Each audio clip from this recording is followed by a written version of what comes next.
La parole est à présent à Monsieur Fabien Di Filippo pour le groupe Droite républicaine. Merci beaucoup, Madame la Présidente. Ma question s'adresse au Premier ministre et concerne l'aide médicale d'État qui permet aux étrangers en situation illégale de bénéficier de la prise en charge à 100% de leurs frais médicaux et hospitaliers sur un panier de soins très large. Elle suscite des remises en cause très légitimes dans une situation où son budget explose et où plus de 500 000 personnes en bénéficient désormais.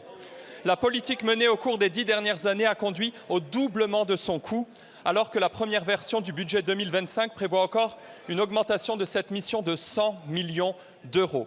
Si les Français peuvent comprendre la nécessité des efforts dans la situation financière dramatique dont vous avez hérité, ils ne peuvent entendre que l'on mette davantage à contribution nos entreprises et nos concitoyens qui travaillent ou ont travaillé toute leur vie pour payer la hausse du coût des soins de personnes qui violent nos lois. Faire croire que nous voudrions refuser des soins à des personnes en danger de mort est complètement fallacieux. L'AME couvre bien plus que les urgences de santé et la prévention d'épidémies potentielles. Elle finance sans contrepartie des soins non urgents comme des prothèses de hanche ou des anneaux gastriques, constituant ainsi l'un des moteurs puissants d'une pompe aspirante de l'immigration illégale et encourageant ses bénéficiaires à y demeurer. Nos voisins sont beaucoup plus réalistes sur le sujet.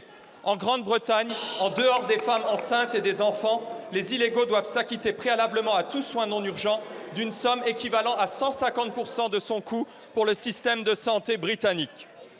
Le rêve français, mes chers collègues, pour ceux qui aspirent à rejoindre notre belle nation, doit redevenir celui où l'on respecte nos lois républicaines, où l'on vient pour bâtir sa vie et contribuer au projet national par le travail, avant de vouloir bénéficier de droits individuels et de prestations sociales généreuses payées à crédit sur les générations futures. Alors, Monsieur le Premier ministre, pouvez-vous nous confirmer la volonté ferme du gouvernement de réformer l'AME et les moyens envisagés pour réduire significativement son coût?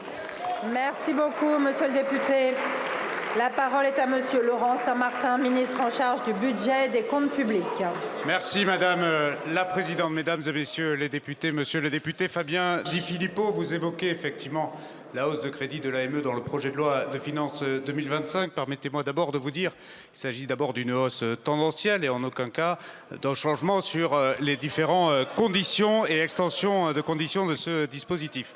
Mais, Monsieur le député, de la même façon que ce sera le cas pour beaucoup de dépenses dans ce PLF, il y aura dans ce Parlement un débat important pour traduire effectivement les orientations politiques, d'abord de maîtrise de la dépense, mais aussi des mesures de contrôle de l'immigration irrégulière, notamment portées par les gouvernements précédents.